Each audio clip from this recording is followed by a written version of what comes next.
Welcome to my YouTube channel students. इस one shot revision series में हम class 10th के फिजिक्स चैप्टर 9 जो कि लाइट रिफ्लेक्शन एंड रिफ्रैक्शन है, इसको हम डील करेंगे। राइट। तो इस पूरे सेशन के दौरान इस चैप्टर में जितने भी टॉपिक्स है आपके सीबीएसई करिकुलम में, we will try to discuss them all in detail. तो बच्चों, एग्जाम से पहले ये वन शॉट जो रिवीजन सीरीज है, it will be very very beneficial to you quick revision के लिए। लाइट बच्चों आपको पता है it's a form of energy, और बेसिकली आप हायर क्लास में पढ़ोगे light it exhibits both wave nature as well as particle nature. तो लाइट जो है वो कुछ फिनोमेना एग्जिबिट करता है। One of the common phenomena is the reflection. तो बच्चों, लाइट जो है वो रिफ्लेक्शन फिनोमेना एग्जिबिट करता है। राइट। और रिफ्लेक्शन होता क्या है? कभी भी लाइट को अगर आप स्मूथ सरफेस पर अगर इंसिडेंट करते हो, then what happens is it tends to bounce back into the same medium. तो ये जो बाउंसिंग बैक ऑफ लाइट है into the same medium when it is incident on a smooth surface, that is known as reflection of light. अब बच्चों, यहां बताना जरूरी है, आपने जूनियर क्लास में पढ़ा होगा रिफ्लेक्शन दो तरीके के होते हैं। One is the regular reflection, the other one is the diffused reflection. तो कोई भी रिफ्लेक्शन हो, चाहे रेगुलर हो चाहे डिफ्यूज्ड रिफ्लेक्शन हो, हमेशा जो लॉज ऑफ रिफ्लेक्शन है वो हमेशा वैलिड होता है। तो बच्चों, लॉज ऑफ रिफ्लेक्शन से पहले कुछ टेक्निकल टर्म्स हमने डिस्कस करना जरूरी है। ये सपोज कोई भी प्लेन स्मूथ सरफेस मान लेते हैं। राइट। एंड दिस इज किसी पॉइंट पे अगर आपने रिफ्लेक्शन अगर स्टडी करना है तो उस पॉइंट पे आपने एक नॉर्मल ड्रॉ करना है। Right. This is an imaginary line which is perpendicular to this surface. This line would be known as the normal. इसको मैंने डॉटेड से इंडिकेट किया है ताकि ये इमेजिनरी शो करे। अब बच्चे, ये रे को मैं इंसिडेंट कर रहा हूं इस पर्टिकुलर पॉइंट पे। आपको पता ही है जितना angle incident ray, this the incident रे, जितना एंगल इंसिडेंट रे नॉर्मल के साथ बना रहा है उसको हम एंगल ऑफ इंसिडेंस कहते हैं। तो ये रे आया और इस सरफेस पे बाउंस बैक करेगा after getting reflected. Right. So it will bounce back into the same medium. तो ये इस पाथ पे चला जाएगा। तो बच्चों, ये इसको हम रिफ्लेक्टेड रे कहते हैं, और जितना एंगल रिफ्लेक्टेड रे नॉर्मल के साथ बनाता है that is known as angle of reflection. And बच्चों, लॉस ऑफ रिफ्लेक्शन क्या कहता है? Angle of incidence is always equal to the angle of reflection. और दूसरी बात बच्चे, ये जो इंसिडेंट रे है, ये जो रिफ्लेक्टेड रे है, ये normal, they must all lie in the same plane. So these two are collectively known as laws of reflection. तो यहां पे एक बात बतानी जरूरी है कि अगर रे को अगर हम इस तरीके से एंगल ऑफ इंसिडेंस को कम करते जाते हैं तो इवेंचुअली अगर वो नॉर्मल के साथ कोइंसाइड करता है लाइक दिस, अगर मैं इंसिडेंट रे को ऐसे करता हूं, then in this case the angle of incidence is 0।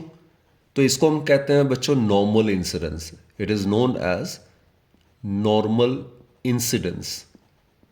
So obviously यहां पे अगर एंगल ऑफ इंसिडेंस 0 है तो एंगल ऑफ रिफ्लेक्शन भी 0 होना चाहिए as per the laws of reflection. So normal incidence पे the ray after getting reflected it will retrace its path in the opposite direction। और बच्चों, रे डायग्राम में ये एरो हेड्स वगैरह, एरो जो कि डायरेक्शन है इंसिडेंट रे का और रिफ्लेक्टेड रे का, ये इंडिकेट करना एब्सोल्युटली मैंडेटरी है। तो don't forget to indicate the direction of the incident ray and the reflected ray. तो बच्चे, नॉर्मल इंसिडेंस में the angle of incidence will be equal to angle of reflection obviously, and hence in this case the ray after reflection it will retrace its path in the opposite direction। एक और चीज बच्चों, reflection phenomena में रे of light जिस medium से आ रहा है, जिस सरफेस पे इंसिडेंट कर रहे हो, उसके बाद बाउंस बैक करके उसी मीडियम में वापस जाता है। यानी कि एक ही मीडियम में लाइट ट्रैवल कर रहा है, इजंट इट? तो इसका मतलब है जो लाइट की जो प्रॉपर्टीज होती है, जैसे उसकी जो स्पीड होती है, फ्रीक्वेंसी होती है, वेवलेंथ होती है, वो चाहे इंसिडेंट रे का हो या रिफ्लेक्टेड रे का हो, वो कांस्टेंट रहता है, नथिंग चेंजेस। राइट। आती है रियल इमेज क्या होता है, वर्चुअल इमेज क्या होता है। अब ये नाम से ही क्लियर है, रियल इमेज मतलब वो इमेज जो कि आप स्क्रीन में ऑब्टेन कर सकते हो। और स्क्रीन में ऑब्टेन करने के लिए मिरर के केस में image should be formed on the same side as that of the object. और बच्चों, ऑब्जेक्ट तो मिरर के फ्रंट में ही आप रखोगे, तो वो इमेज जो कि मिरर के फ्रंट में बनता है, यानी कि जिसको आप स्क्रीन में ऑब्टेन कर सकते हो, उसको आप रियल इमेज कहते हैं। और रियल इमेज जनरली जो होता है ये इन्वर्टेड होता है। राइट। जबकि वर्चुअल इमेज, वर्चुअल मतलब imaginary, not real, can't be obtained on the screen। तो जो इमेज आप स्क्रीन में ऑब्टेन नहीं कर सकते हो, तो मिरर के केस में वर्चुअल इमेज कहां पे बनता है? मिरर के पीछे बनता है, at the back of the mirror. और वर्चुअल इमेजेस बच्चों generally they are erect. Spherical mirrors की बात कर लेते हैं। तो इमेजिन करो ये एक हॉलो स्फीयर है, राइट, और इसमें कोई पोर्शन ले लेते हैं। Suppose this is A B, और यहां पे भी हम दो पोर्शन ले लेते हैं, this is A B, right. अब इस केस में हम इसको सिल्वर पेंट कर देते हैं, और इस केस में सपोज ये जो आउटर साइड है, कर्व्ड वाला जो है, बाहर बल्जिंग वाला पार्ट, इसको हम सिल्वरिंग कर देते हैं, और ये वाला इसका रिफ्लेक्टिंग सरफेस है। तो बच्चे इसमें से एक जो है उसको हम कनकेव स्फेरिकल मिरर कहते हैं और दूसरे को कॉन्वेक्स स्फेरिकल मिरर कहते हैं। अब जरा देखो, this one is known as the concave mirror, right. इसका जो रिफ्लेक्टिंग सरफेस है that is towards the centre of the hollow sphere of which it forms a part. तो इसका जो रिफ्लेक्टिंग सरफेस है वो सेंटर ऑफ कर्वेचर की तरफ होगा। जबकि कॉन्वेक्स मिरर क्या होता है, इसका जो रिफ्लेक्टिंग सरफेस है that is away from the centre of the hollow sphere of which it forms a part. So that is how you can differentiate between concave and convex spherical mirror. बच्चा ये जो spherical mirror होता है इसका जो centre होता है इसको हम पोल कहते हैं। P stands for the pole. P और C को अगर आप ज्वाइन कर दोगे तो that will act as the principal axis, right. This is the principal axis. Also students, ये जो साइज होता है या जो डायमीटर होता है ये स्फेरिकल मिरर का ए बी, इसको हम एपर्चर कहते हैं, राइट। P और C क्या हो जाएगा, ये इस इमेजिनरी हॉलो स्फीयर का रेडियस है, तो इसको हम कहेंगे रेडियस ऑफ कर्वेचर। इसको आप ऐसे भी डिफाइन कर सकते हो कि the distance between the pole and C that is known as radius of curvature. अब सी क्या होता है बच्चों, सेंटर ऑफ कर्वेचर होता है। सेंटर ऑफ कर्वेचर क्या होता है, ये जो हॉलो स्फीयर है जिसका कि ये स्फेरिकल मिरर पार्ट है, उसका जो सेंटर है that is known as centre of curvature. So it is defined as the center of the hollow sphere of which the spherical mirror forms a part, right? और P और C का exactly जो mid point है, P और C का exactly जो mid point है वो अभी हम डिस्कस करेंगे, that is known as the principal focus. और बच्चों पोल और प्रिंसिपल फोकस के बीच में जो डिस्टेंस होता है इसको हम कहते हैं फोकल लेंथ। इसको हम स्मॉल लेटर f से डिनोट करते हैं। एक बार मैं दोबारा से रिपीट कर देता हूं, स्फेयर का वो जो पोर्शन है जिसका रिफ्लेक्टिंग सरफेस जो है उस इमेजिनरी हॉलो स्फीयर के सेंटर की तरफ है उसको हम कनकेव मिरर कहते हैं। और जिस स्फेरिकल मिरर का reflecting surface centre of curvature से अवे है उसको हम कॉन्वेक्स मिरर कहते हैं। सी क्या होता है, centre of curvature, it is the centre of the hollow sphere of which the spherical mirror forms a part. P क्या होता है, वो जो स्फेरिकल मिरर है कनकेव या कॉन्वेक्स उसका जो सेंटर होता है उसको हम पोल कहते हैं। ए बी दोनों केस में ये अपर्चर होता है जो कि डायमीटर या size of the spherical mirror को डिनोट करता है। P और C को अगर आप ज्वाइन करते हो तो इस लाइन को हम प्रिंसिपल एक्सिस कहते हैं, राइट।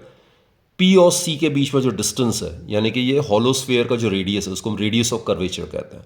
और एग्जैक्टली जो उसका मिड पॉइंट होता है P और C का, इसको हम प्रिंसिपल फोकस कहते हैं, राइट। ये जो प्रिंसिपल फोकस है ये दोनों के केस में अलग अलग तरीके से हम डिफाइन करते हैं। हमने डिस्कस करना है कि कनकेव मिरर को हम कन्वर्जिंग मिरर क्यों कहते हैं और कॉन्वेक्स मिरर को हम डाइवर्जिंग मिरर क्यों कहते हैं। और इसी प्रोसेस के दौरान we will define principal focus in both the cases, right. First and foremost बच्चों, ये जैसे मैंने बताया ये कनकेव मिरर है, it's a part of a hollow sphere, right. उसका जो सेंटर है उसको हम सेंटर ऑफ कर्वेचर कहते हैं। This is C which is the centre of curvature. और बच्चे सेंटर से कोई भी लाइन अगर हम सरफेस में ड्रॉ करते हैं that will act as a normal. आपको पता है रेडियस जो है वो सर्कल के सरफेस पे कोई भी अगर आप बनाते हो, टच कराते हो तो सरफेस पे ये 90 डिग्री का एंगल बनाएगा, तो ये नॉर्मल का काम करेगा।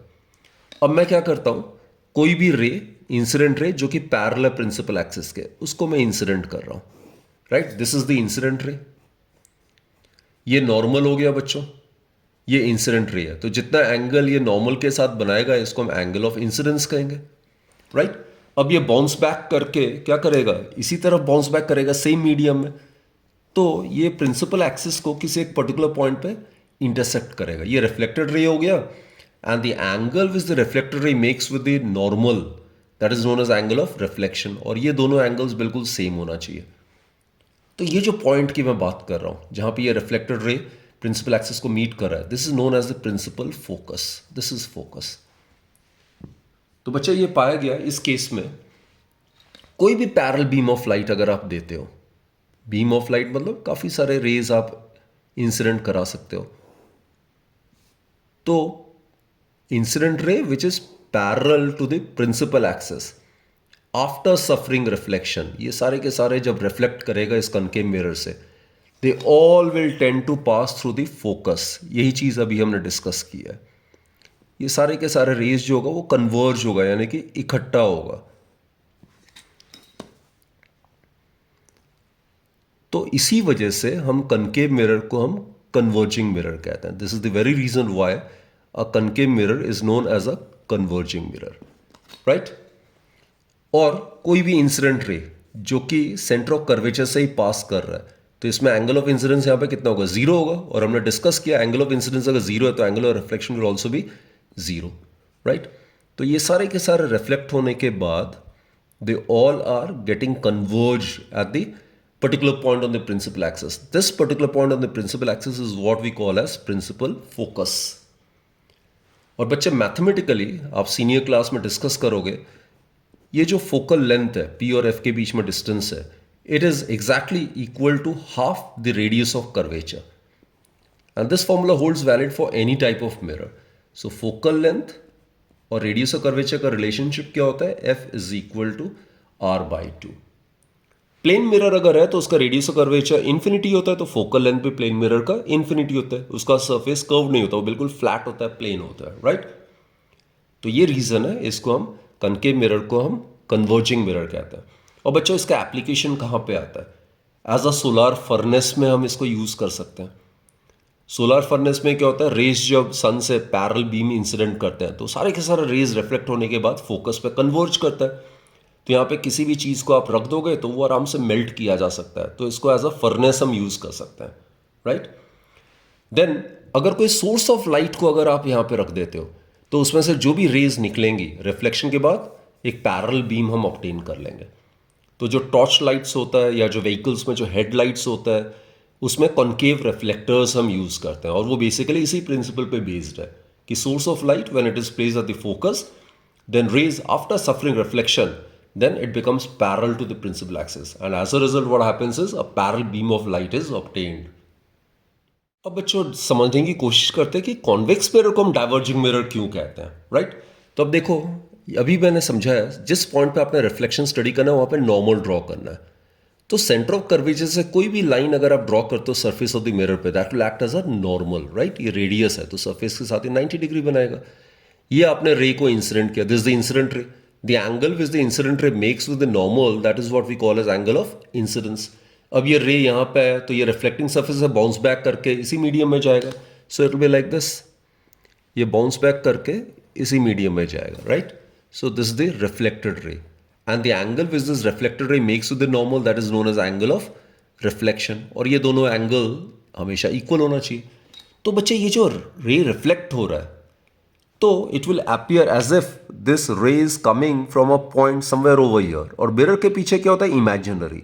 तो एज अ रूल याद रखना, मिरर के पीछे आप हमेशा डॉटेड लाइन ही इंडिकेट करोगे, राइट। डॉटेड लाइन का मतलब होता है imaginary line, dark line real lines को रिप्रेजेंट करता है। तो देखो, this ray after getting reflected it is appearing to be coming from a particular point on the principal axis. This particular point is what we call as principal focus, right. तो ऐसे ही यहाँ पे अगर आप पैरेलल बीम ऑफ लाइट को अगर आप incident करते हो like this, I will show you with the help of this diagram. तो ये सारे के सारे जो पैरेलल बीम ऑफ लाइट है रिफ्लेक्शन के बाद कॉन्वेक्स मिरर से रिफ्लेक्ट होगा, तो उसके बाद हमें ऐसा लगेगा कि all these rays after getting reflected from the convex mirror it will appear as if it is coming from a particular point on the principal axis. ये पॉइंट ऑफ कॉन्करेंसी हमें मिल जाएगा। तो वो जो पर्टिकुलर पॉइंट है जहां से ऐसा लग रहा है कि ये रेज जो है रिफ्लेक्ट होने के बाद उसी पॉइंट से आ रहा है, उस पॉइंट को हम प्रिंसिपल फोकस कहते हैं। और इसी वजह से हम कॉन्वेक्स मिरर को डाइवर्जिंग मिरर कहते हैं। It is known as a diverging mirror, right. तो ये मैं डायग्राम बना देता हूं और इसमें आप देख लेना। तो इसका जो फोकस है वो बिहाइंड द मिरर बनता है, it is always formed behind the mirror. तो कॉन्केव मिरर का फोकस जो होता है वो रियल होता है, जबकि कॉन्वेक्स मिरर का जो फोकस होता है वो वर्चुअल होता है. So diagram would be like this.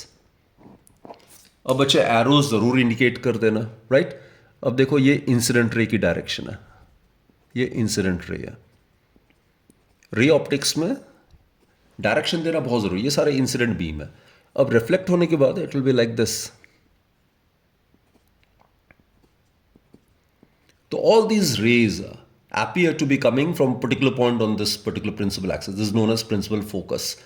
और कोई रे अगर ऐसे ही जा रहा है, ये नॉर्मल इंसिडेंस का केस है, या एंगल ऑफ इंसिडेंस जीरो है, तो it will retrace its path in the opposite direction. So it will be like this. तो बच्चों जैसा मैंने कहा, पी और सी के बीच में जो डिस्टेंस है इसको हम रेडियस ऑफ कर्वेचर कहते हैं, राइट. पी और एफ के बीच में जो डिस्टेंस है इसको हम फोकल लेंथ कहते हैं. तो कोई भी मिरर हो, this formula always holds valid. तो एफ जो है, प्रिंसिपल फोकस जो है, it should be exactly the mid point between P and C, right. So focal length of a mirror is always equal to half its radius of curvature. तो diagram देख के आपको समझ में आ गया होगा, यहाँ पे जो भी पैरेलल बीम आ रहा है रिफ्लेक्शन के बाद कन्वर्ज कर रहा है, इकट्ठा हो रहा है एक पॉइंट पे. और कॉन्वेक्स मिरर के केस में अगर पैरेलल बीम इंसिडेंट करे तो रिफ्लेक्शन के बाद ऐसा प्रतीत होता है कि ये सारे जो रिफ्लेक्टेड रेज है एक पर्टिकुलर पॉइंट से आ रहा है. तो इसलिए इसको हम डाइवर्जिंग कहते हैं कॉन्वेक्स मिरर को, जबकि कनकेव मिरर को हम कन्वर्जिंग मिरर कहते हैं. अच्छा, रूल्स कुछ समझ लेते हैं, right. Rules for the image formation. अगर रूल्स आपको क्लियर है तो कहीं पे भी ऑब्जेक्ट की पोजीशन क्यों ना हो, आप आराम से उस रे डायग्राम को कंप्लीट करके नेचर ऑफ द इमेज या पोजीशन ऑफ द इमेज आप आराम से प्रेडिक्ट कर सकते हो, right. So it's a very very important thing, rules for the image formation in the case of concave and convex mirror. दोनों mirror के लिए सेम रूल्स है. जरा देखो पहला रूल क्या है. अभी हमने डिस्कस किया था, कोई भी रे अगर पैरेलल है प्रिंसिपल एक्सिस के, देखो ये इंसिडेंट रे है, ये प्रिंसिपल एक्सिस के पैरेलल है. अगर कनकेव मिरर है तो कहां से पास करेगा वो, रिफ्लेक्शन के बाद फोकस से पास करेगा. अभी अभी हमने डिस्कस किया था. सो दिस द रूल 1. यही रूल अगर इसके लिए अप्लाई करें कॉन्वेक्स मिरर के लिए, तो यहां पे ये रहा, ये मैंने पैरेलल बीम ऑफ लाइट को इंसिडेंट किया लाइक दिस. तो इस केस में इसी मीडियम में बाउंस बैक करेगा. तो यहां पे क्या होगा, it will appear as if it is coming from the focus. तो मिरर के पीछे हमेशा डॉटेड लाइन, अगर ये रिफ्लेक्टेड रे को बैकवर्ड अगर प्रोड्यूस करते हैं तो it will appear as if it is coming from the focus. So this is rule 1 बच्चों. Ray parallel to the principal axis, after reflection it will either appear to be passing to the focus in the case of concave mirror, and in the case of convex mirror it will appear to be coming from the focus, right. Second rule बच्चों, मैंने आपको बताया था C से कोई भी रे जो जा रहा होगा सरफेस पे वो नॉर्मल होगा, यानी कि वो एंगल ऑफ इंसिडेंस जीरो होगा. तो ये रहा, कोई भी इंसिडेंट रे अगर सेंटर ऑफ कर्वेचर से अगर पास कर रहा होगा तो ये एंगल ऑफ इंसिडेंस कितना होगा, यहाँ पे जीरो होगा, क्योंकि ये नॉर्मल का काम करेगा. अगर इंसिडेंट रे नॉर्मल के साथ कोइंसाइड कर रहा है तो एंगल ऑफ इंसिडेंस जीरो, तो एंगल ऑफ रिफ्लेक्शन भी जीरो होगा. तो ये रे रिफ्लेक्शन के बाद इसी पाथ को रिट्रेस करेगा in the opposite direction. So incident ray passing through the centre of curvature after reflection it will retrace its path in the opposite direction, right. Okay, now यहां पे कैसे करें बच्चों, जरा देखो, ये आप स्केल को यहां से कनेक्ट करना, राइट. तो ये रे है, आपने ये रे इंसिडेंट करा और ये बैकवर्ड प्रोड्यूस करो. ये सिग्निफाई करता है कि incident ray is directed towards the centre of curvature. तो ये रही है इंसिडेंट रे है. तो यहाँ पे एंगल ऑफ इंसिडेंस कितना होगा इस पॉइंट पे, 0 डिग्री. तो एंगल ऑफ रिफ्लेक्शन भी 0 होगा. इसका मतलब रे will retrace its path in the opposite direction. So that's the second rule. Third rule बच्चे इसका उल्टा हो जाएगा. अगर रे पैरेलल है, रिफ्लेक्शन के बाद फोकस से पास करेगा, तो उसका उल्टा क्या हो जाएगा. अगर इंसिडेंट रे अगर फोकस से अगर पास कर रहा है तो रिफ्लेक्शन के बाद ये पैरेलल हो जाएगा टू द प्रिंसिपल एक्सिस. ये देखो इस डायग्राम में हमने ये शो किया हुआ है. ये जो इंसिडेंट रे ये फोकस से पास कर रहा है, तो रिफ्लेक्शन के बाद it will become parallel to the principal axis, right. इस केस में करते हैं, जरा देखो, ये जो रे है मैंने इसको फोकस की तरफ इंसिडेंट किया है, राइट. ये फोकस की तरफ इंसिडेंट किया, तो रिफ्लेक्शन होने के बाद ये क्या होगा, प्रिंसिपल एक्सिस के पैरेलल हो जाएगा लाइक दिस. तो बच्चों अगर ये रूल्स आपको क्लियर है ना, तो कहीं पे भी ऑब्जेक्ट हो आप आराम से वो रे डायग्राम को कंप्लीट कर सकते हो और नेचर, पोजीशन, मैग्निफिकेशन, ये सारा इमेज के बारे में आप प्रेडिक्शन कर सकते हो. बच्चों हम कनकेव मिरर को डिटेल से डिस्कस करते हैं. ये रे डायग्राम बहुत बहुत इंपॉर्टेंट है आपके board examination point of view से, राइट. तो शुरू में हम मानते हैं कि ऑब्जेक्ट जो वो इन्फिनिटी पे है. ऑलरेडी बच्चों हम डिस्कस कर चुके हैं, अगर ऑब्जेक्ट अगर इन्फिनिटी पे है तो रेज जो होगा वो पैरेलल होगा टू द प्रिंसिपल एक्सिस. तो ये हम ऑलरेडी डिस्कस कर चुके हैं। अगर इंसिडेंट रे अगर पैरेलल है प्रिंसिपल एक्सिस पे, और वो तभी होगा जब ऑब्जेक्ट जो है इन्फिनिटी पे होगा, object is at infinity, then what will happen is after reflection what happens is all the reflected rays will tend to get converge at the focus। ये सारे के सारे जो रिफ्लेक्टेड होगा रेज कनकेव मिरर से, तो वो सारे के सारे फोकस पे कन्वर्ज करेगा या इकट्ठा होगा, और जहां पे रिफ्लेक्टेड रे इंटरसेक्ट करता है, पॉइंट ऑफ कनकरेंसी आता है, वहां इमेज बनता है। सो दिस इज इट। तो यहां पे इमेज बनेगा। इमेज को मैं आई से डिनोट कर रहा हूं, दिस इज इमेज, राइट। तो इमेज कहां पे बनता है? यहां पे फोकस पे। और मैंने बताया मिरर के केस में ऑब्जेक्ट जिस तरफ है उसी तरफ अगर इमेज बनता है तो वो रियल होता है, यानी कि real image is formed always in front of the mirror. So image is real. Image का साइज कितना है? 0 साइज है, तो उसको हम कहते हैं image is point in size, right. और इमेज कहां पे बन रहा है? Exactly at the focus. अब धीरे धीरे बच्चों ऑब्जेक्ट को मैं पास ले आता जाऊंगा, मिरर के पास ले आता जाऊंगा। तो दूसरा पोजीशन है when the object is placed beyond C. यहां पे कहीं पे ऑब्जेक्ट है, ऑब्जेक्ट को मैं ए बी से डिनोट कर रहा हूं, और ये एरो इंडिकेट कर रहा है कि ऑब्जेक्ट इरेक्ट है, राइट। उसको मैंने सीधा रखा हुआ है। तो रूल कोई भी 3-4 रूल्स आपको बताया हुआ, कोई भी 2 रूल यूज कर लेते हैं, हो जाएगा आराम से। कोई भी रे, इंसिडेंट रे अगर पैरेलल प्रिंसिपल एक्सिस की है तो कहां से पास करेगा बच्चों? फोकस से पास करेगा, राइट। ये फोकस से पास करेगा लाइक दिस। और दूसरा रूल क्या है बच्चे? अगर सेंटर ऑफ कर्वेचर से कोई रे अगर जाता है लाइक दिस, तो ये इसी पाथ को रिट्रेस करेगा in the opposite direction, right. तो बच्चे देख रहे हो आप, यहां पे 2 रिफ्लेक्टेड रे इंटरसेक्ट कर रहा है, तो यहां पे आपने परपेंडिकुलर ड्रॉप करना है प्रिंसिपल एक्सिस के इन द डाउनवर्ड डायरेक्शन। तो ये आपका इन्वर्टेड इमेज आ रहा है। ये जो पॉइंट है इसका इमेज ए डैश यहां आएगा, ये फुट है ऑब्जेक्ट का तो ये यहीं पे आएगा बी डैश। तो आपको साफ नजर आ रहा है कि यहां पे इमेज कहां पे बन रहा है। जब तक image in front of the mirror बनता है तो वो रियल होता है। यहां पे अगर आप स्क्रीन प्लेस करोगे तो इस ऑब्जेक्ट का इन्वर्टेड इमेज आपको नजर आएगा। So this image can be obtained on the screen. तो बच्चों ये इमेज का नेचर क्या होगा? रियल, और उल्टा बन रहा है इन्वर्टेड। कहां बन रहा है? सी और एफ के बीच में बन रहा है। आप देख ही रहे हो ए डैश बी डैश की जो साइज है वो ए बी से कम है। इसकी साइज H1 मान लेता है, इसका H2 मान लेता है। तो यहां पे बच्चों H2 जो है size of the image is less than the size of the object. और हम आगे पढ़ेंगे जो ratio of size of the image to the size of the object होता है उसको हम मैग्निफिकेशन कहते हैं। तो यहां पे मैग्निफिकेशन का जो मैग्नीट्यूड है वो लेस देन 1 है, राइट। अच्छा, इसमें एक और चीज मैं आपको बता देता हूं। अब चाहो तो यही 2 रूल यूज करो, या आप ये भी रूल यूज कर सकते थे इन केस अगर आप चाहते हो तो। कोई भी रे, इंसिडेंट रे अगर फोकस से पास कर रहा है, तो मैंने अभी आपको समझाया था कि फोकस से जो इंसिडेंट रे पास करता है रिफ्लेक्शन के बाद it becomes parallel to the principal axis. तो बच्चों कोई भी रूल आप अप्लाई करो, इमेज ने उसी पर्टिकुलर पोजीशन पे ही बनना है। तो डायग्राम ज्यादा कॉम्प्लिकेटेड ना हो इसलिए कोई भी आपने 2 रूल यूज करना है। कोई भी 2 रूल यूज करके आप जो रिफ्लेक्टेड रेज है उसका पॉइंट ऑफ इंटरसेक्शन निकाल सकते हो, और वहां पे परपेंडिकुलर ड्रॉप करके प्रिंसिपल एक्सिस के nature of the image can be easily determined, right. तो आगे जितने भी डायग्राम्स हैं हमने सिर्फ कोई भी 2 रूल यूज करना है। तो बच्चों ऑब्जेक्ट को हम धीरे धीरे पास ले आ रहे हैं कनकेव मिरर के, राइट। तो ये बियॉन्ड सी था, अब ऑब्जेक्ट को रखते हैं हम exactly at C. Centre of curvature पे ही ऑब्जेक्ट को हम एग्जैक्टली यहीं पे प्लेस करते हैं। This is A, this is B. तो कोई भी रे प्रिंसिपल एक्सिस के अगर पैरेलल है तो रिफ्लेक्शन के बाद बच्चों कहां से पास करेगा? It will pass through the focus like this. कोई डाउट ही नहीं है। जब जब रे डायग्राम बनाओ ये बोलते जाया करो रूल्स जो है। और दूसरा रूल क्या है? कोई भी इंसिडेंट रे अगर फोकस से अगर पास कर रहा है तो रिफ्लेक्शन के बाद क्या होगा? It will become parallel to the principal axis, isn't it? So it will become parallel to the principal axis. ये रहा, ये पैरेलल हो गया। तो आप देख रहे हो ये जो रिफ्लेक्टेड रे है ये यहां पे इंटरसेक्ट कर रहा है। तो यहां से अगर आप परपेंडिकुलर बनाओगे प्रिंसिपल एक्सिस के तो ये वाला इमेज बनेगा ए डैश बी डैश। और बच्चों अगर आप रूल को यूज कर रहे हो, बिल्कुल सही डायग्राम बना रहे हो, तो आप खुद चेक कर लेना इस केस में जो साइज ऑफ द इमेज है exactly size of the object के इक्वल होगा, और इमेज भी एग्जैक्टली सेंटर ऑफ कर्वेचर पे ही बनेगा। सो this is a very very important position. Whenever an object is placed at the center of curvature in front of a concave mirror, then the nature of the image is real inverted. The image is formed exactly at the center of curvature. And the size of the image is equal to the size of the object. तो बच्चों यहाँ पे linear magnification जो होता है, जो कि ratio होता है size of image to the size of object का, उसका मैग्नीट्यूड जो होगा वो 1 होगा। अगर साइन कन्वेंशन के साथ करें तो लीनियर मैग्निफिकेशन यहाँ पे -1 होगा, राइट? क्योंकि इन्वर्टेड में मैग्निफिकेशन हमेशा नेगेटिव साइन असाइन करते हैं हम।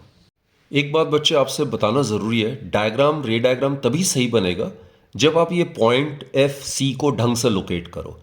आप जस्ट इमेजिन करो, it's a part of a sphere, it's a part of a sphere, तो उसका जो सेंटर है सेंटर ऑफ कर्वेचर होना चाहिए। और मैं बार बार ये रिपीट कर रहा हूँ, पी और सी का एग्जैक्टली मिड पॉइंट एफ होगा, वो पहले ही वो पॉइंट आप लोकेट कर लीजिएगा, राइट? चलो अब आगे बढ़ते हैं। Now object place between C and F, यहाँ पे कहीं पे प्लेस्ड है। This is the object, it is placed between the center of curvature and the focus. Again, the same rules will be applied.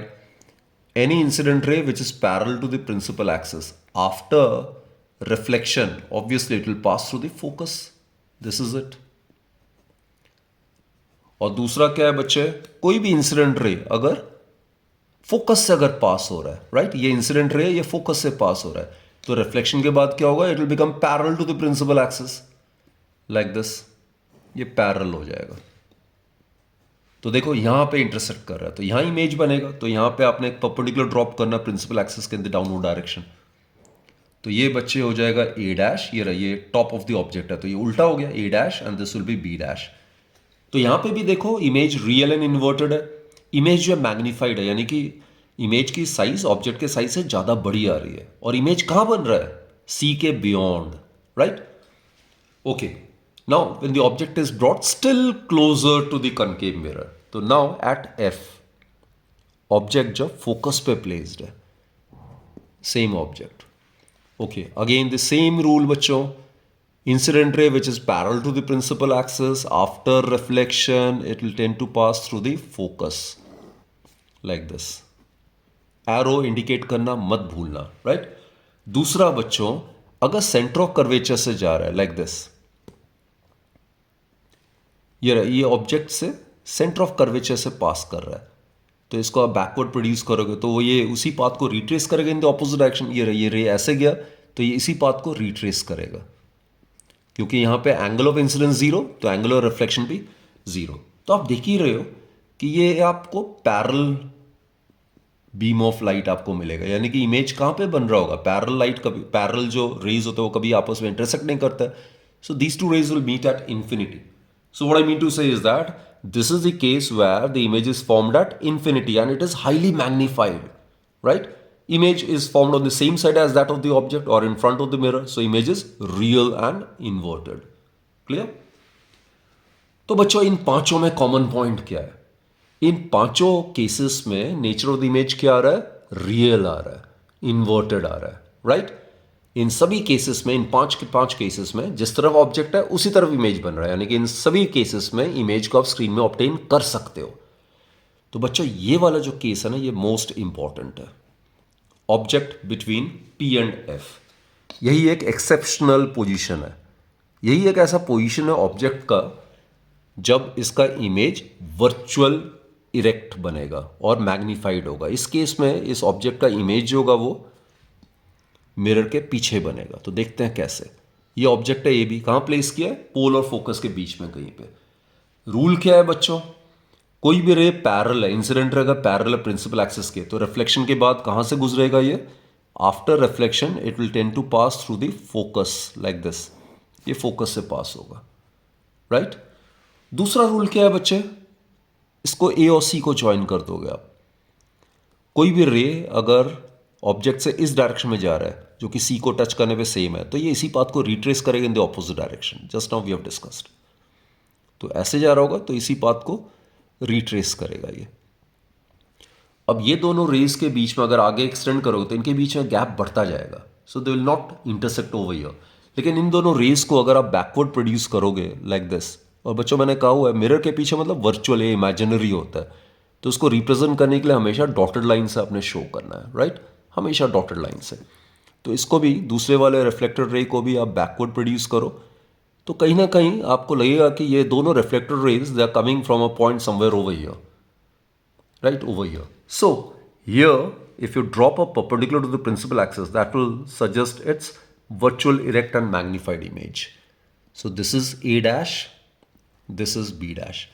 अगर प्रिंसिपल एक्सिस के perpendicular upward direction में तो वो इरेक्ट इमेज होगा. This is the image A dash B dash. तो बच्चों ये image कहां बन रहा है? मिरर के पीछे. तो this is the only position where the image is virtual and erect. This is the only position. So in the case of concave mirror, it is only when the object is placed between P and F that its image is formed behind the mirror. Image is formed behind the mirror. Behind the mirror का मतलब है बच्चों ये image को आप screen में obtain नहीं कर सकते हो, तभी हम वर्चुअल कहते हैं. And image is magnified. Image is magnified यानी कि इमेज की जो साइज है that is greater than the size of the object. Nature of the image हम डिस्कस करेंगे कॉन्वेक्स मिरर के केस में. तो ये कॉन्वेक्स मिरर है. मैंने एक के नीचे एक डायग्राम बनाया हुआ है, राइट. एक ही लाइन में मैंने सेम सी और एफ को मैंने लोकेट किया ताकि हम कंपैरेटिव स्टडी कर सकें.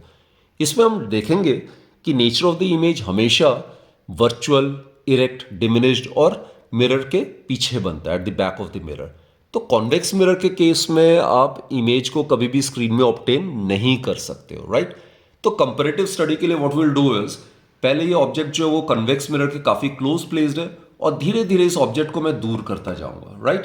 एंड इवेंचुअली अल्टीमेटली ऑब्जेक्ट को मैं इनफाइनाइट में कर दूंगा. तो देखते हैं क्या क्या चेंजेस मैं नोटिस करूंगा. तो बच्चे रूल तो सेम ही है. ऑब्जेक्ट से कोई भी रे अगर इंसिडेंट हो रहा है और ये अगर इंसिडेंट रे अगर प्रिंसिपल एक्सिस के पैरेलल है तो कॉन्वेक्स मिरर के केस में after reflection it will appear as if it is coming from the focus, right. This is the rule. इसको बैकवर्ड प्रोड्यूस करोगे तो this reflected ray will appear to be coming from the focus like this. और दूसरा rule बच्चों मैंने बताया हुआ है, जो भी सेंटर ऑफ कर्वेचर की तरफ अगर इंसिडेंट करते हो तो वो रिट्रेस करेगा उसी पाथ को. ये रहा. तो मिरर के पीछे डॉटेड लाइन. तो कोई भी इंसिडेंट रे अगर सी की तरफ डायरेक्टेड होगा तो रिफ्लेक्शन के बाद it will retrace in the opposite direction, right. ये आपने इंसिडेंट रे किया और ये इसी पाथ को रिट्रेस करेगा. तो ये दोनों वर्चुअल लाइंस जो है यहां इंटरसेक्ट कर रहा है यहां पे. तो यहां पे आपका इमेज बनेगा. तो यहां पे ए बी का image it would be A dash B dash. और बच्चों सिंपल सा लॉजिक है. दो अगर डॉटेड लाइंस का इंटरसेक्शन है तो वहां पे वर्चुअल इमेज बनेगा. दो डार्क लाइंस रियल लाइंस का इंटरसेक्शन हो रहा है तो वहां पे रियल इमेज बनेगा. मिरर के पीछे यानी कि डॉटेड लाइंस मतलब इमेजिनरी लाइंस है, उनका intersection will produce virtual image. तो obviously nature of the image तो हमें पता चल ही रहा है. इसमें कहां बन रहा है इमेज कॉन्वेक्स मिरर के केस में? Behind the mirror. So it is virtual. सीधा बन रहा है, इरेक्ट है. कहां बन रहा है? पी और एफ के बीच में बन रहा है, right. And it is diminished in size. Size of the image is less than the size of the object. अब बच्चों इस ऑब्जेक्ट को मैं थोड़ा फार्दर अवे मैंने प्लेस कर दिया. अब देखते हैं सेम वही रूल मैं अप्लाई करूंगा. ये इंसिडेंट रे है प्रिंसिपल एक्सिस के पैरेलल है तो रिफ्लेक्शन के बाद it will appear as if the ray is coming from the focus. This is the first rule. ये रहा. और दूसरा क्या है बच्चे, अगर इंसिडेंट रे अगर सी की तरफ अगर डायरेक्टेड है यानी कि नॉर्मल इंसिडेंस का केस करते हैं तो इसी पाथ को ये रिफ्लेक्शन के बाद इसी पाथ को ये रिट्रेस करेगा लाइक दिस. इसमें एंगल ऑफ इंसिडेंस जीरो है तो एंगल ऑफ रिफ्लेक्शन भी जीरो होगा. तो ये दोनों जो वर्चुअल लाइंस है यहां इंटरसेक्ट कर रहा है. तो ए बी का इमेज यहां बनना चाहिए जैसा अभी हमने डिस्कस किया. ए dash B dash.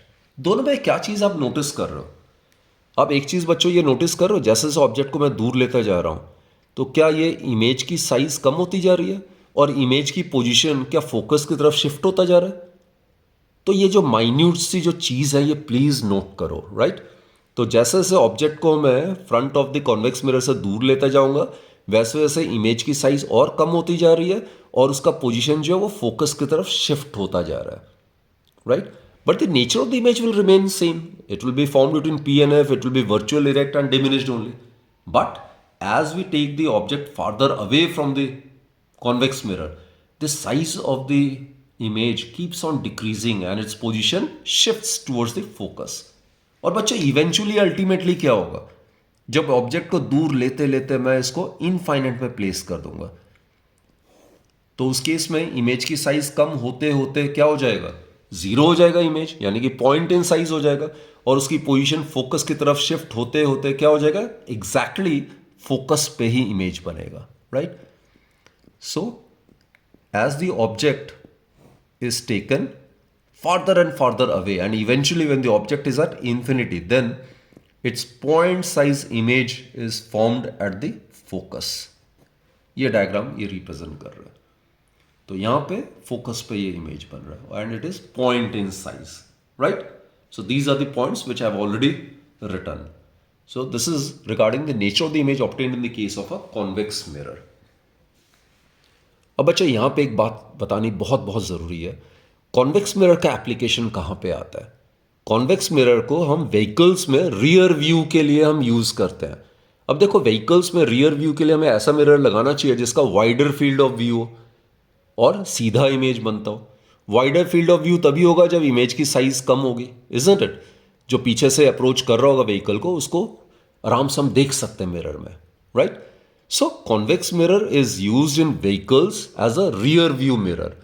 It gives a wider field of view so that the nature of the image would be always diminished.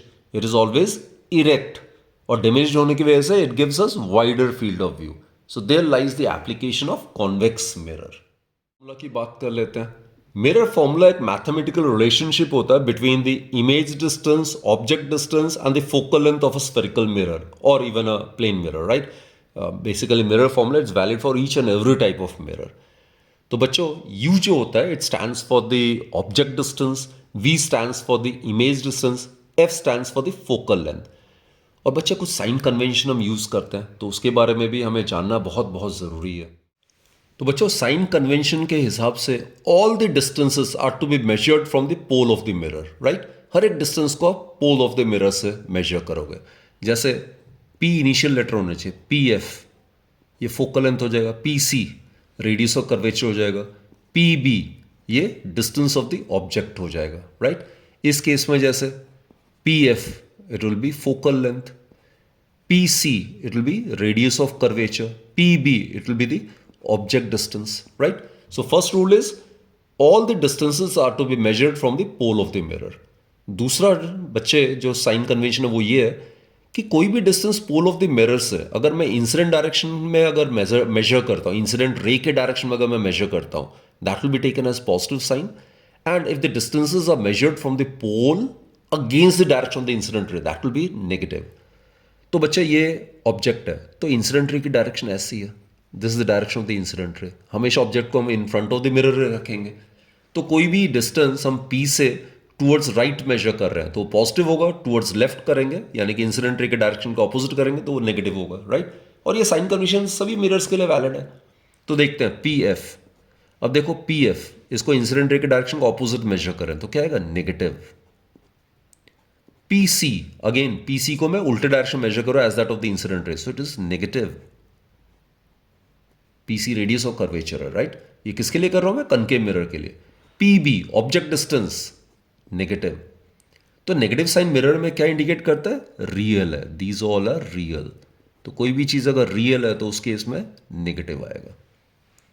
अब बच्चा कॉन्वेक्स मिरर की बात करते हैं। पी एफ क्या होगा, उसी डायरेक्शन मेजर करो जिस डायरेक्शन में इंसिडेंट रे जा रहा है, तो इट इज प्लस एफ। तो कॉन्वेक्स मिरर का फोकल लेंथ पॉजिटिव होता है, कनकेव मिरर का फोकल लेंथ नेगेटिव होता है। Radius of curvature P C, आप उसी डायरेक्शन मेजर कर रहे हो तो ये भी प्लस ही आएगा।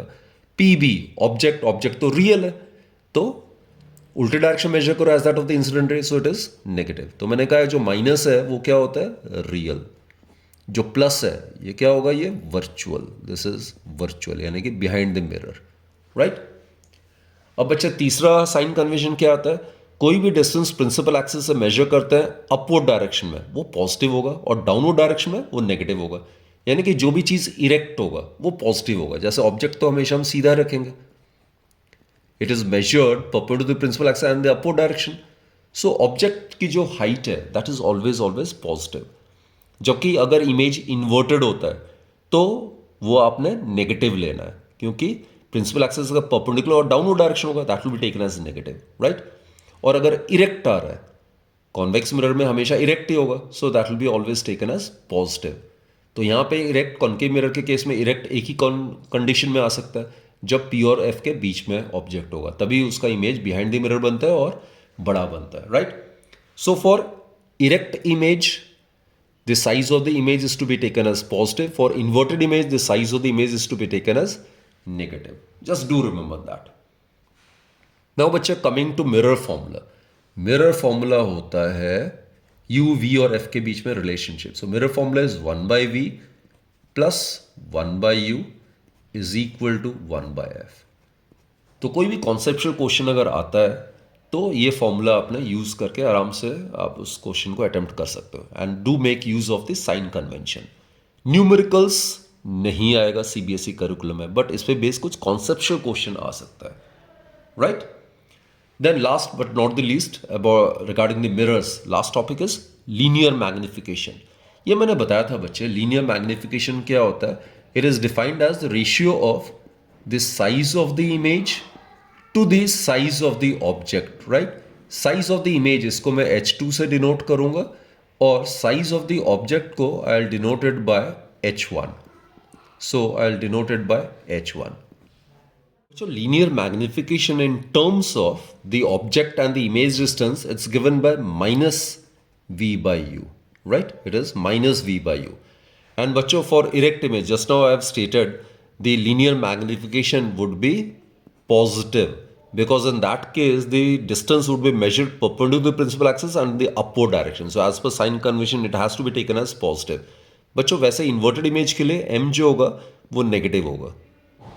For diminished image, अब सोचो अगर इमेज की साइज अगर ऑब्जेक्ट के साइज से कम है तो h2 h1 से कम हो जाएगा, तो m would be less than 1।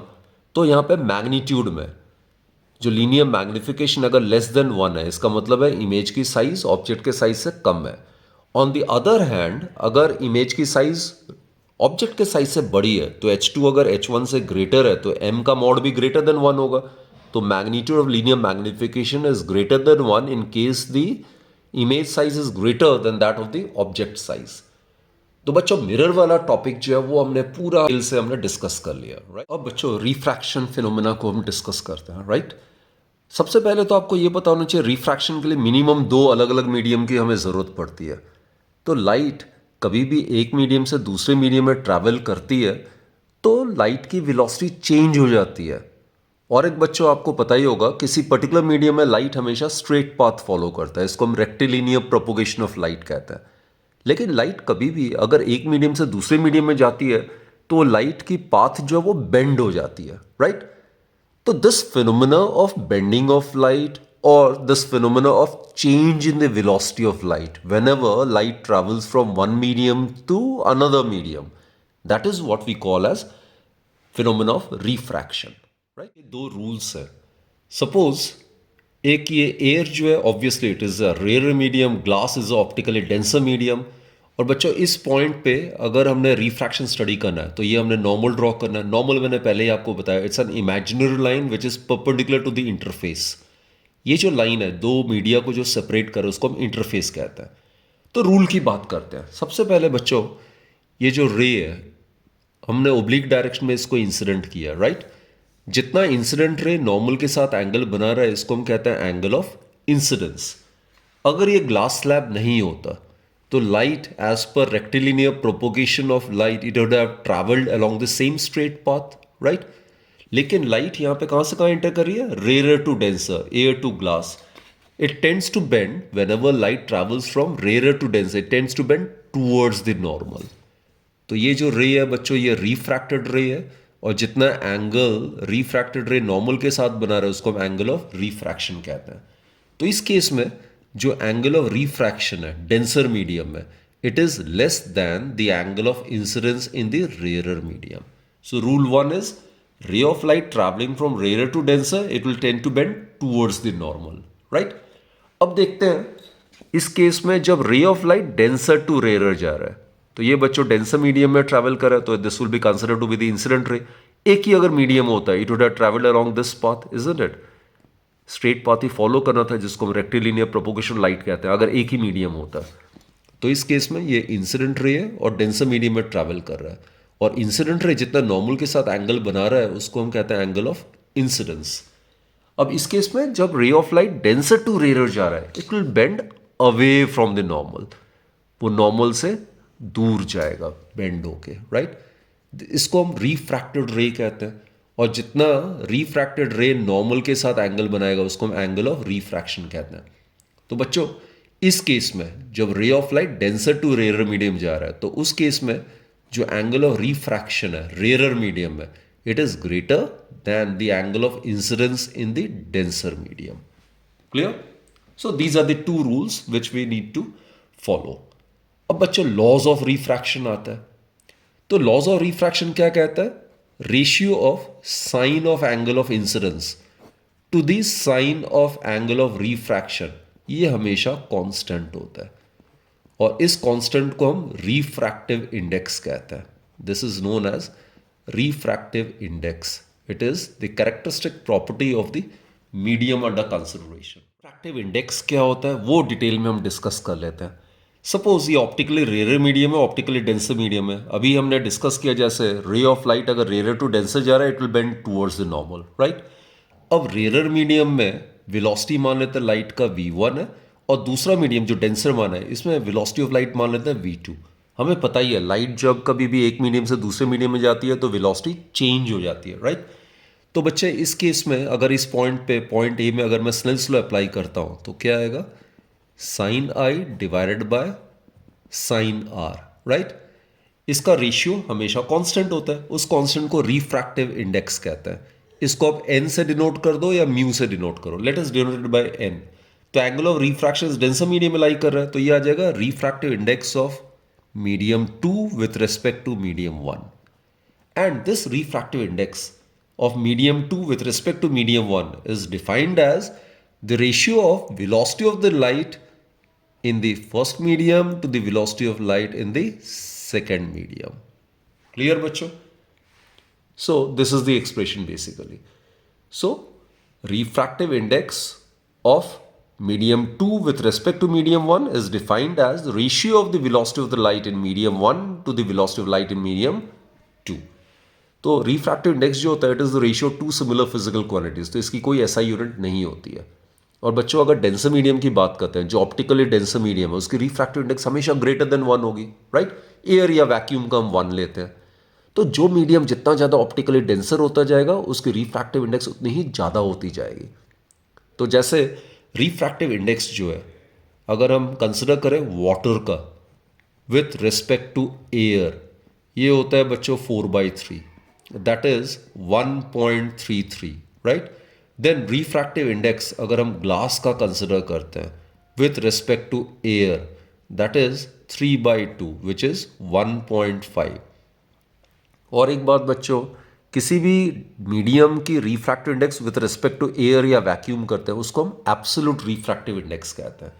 तो उसको एब्सोल्यूट रिफ्रैक्टिव इंडेक्स के केस में एयर में आपको पता ही है वेलोसिटी ऑफ लाइट c होता है, और किसी मीडियम में जाएगा तो वेलोसिटी चेंज हो जाएगा, राइट। तो उसको आप रिफ्रैक्टिव इंडेक्स को c/v भी कह सकते हो।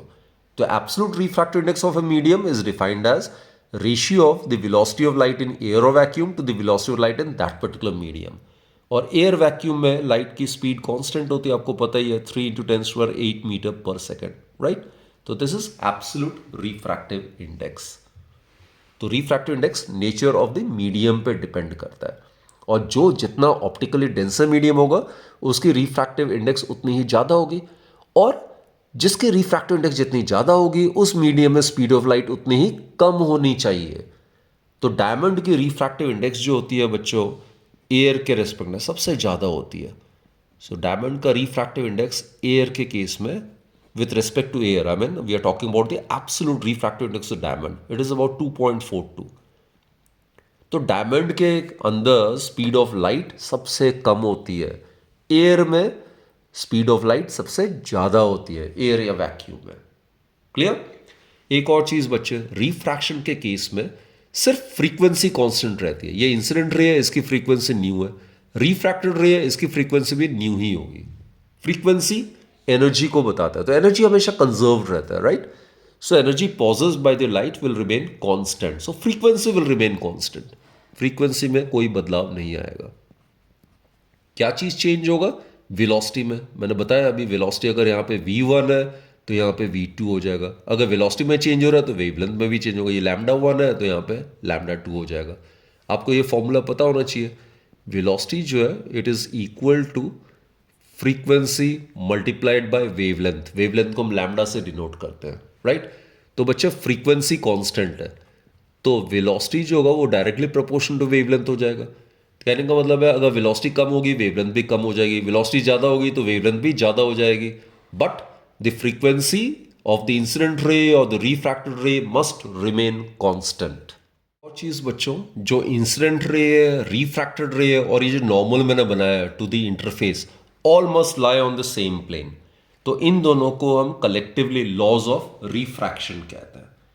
एक और चीज़ बच्चे, अगर हम रे ऑफ लाइट को अगर नॉर्मली इंसिडेंट करते हैं, नॉर्मली इंसिडेंट मतलब जैसे इस पॉइंट पे हम ऐसे नॉर्मली इंसिडेंट कर रहे हैं लाइक दिस, तो नॉर्मल इंसिडेंस के केस में एंगल ऑफ इंसिडेंस जीरो होगा। तो इस केस में कोई बेंडिंग ऑफ लाइट नहीं होगा, लाइट जो होगा वो स्ट्रेट पाथ में ही रहेगा।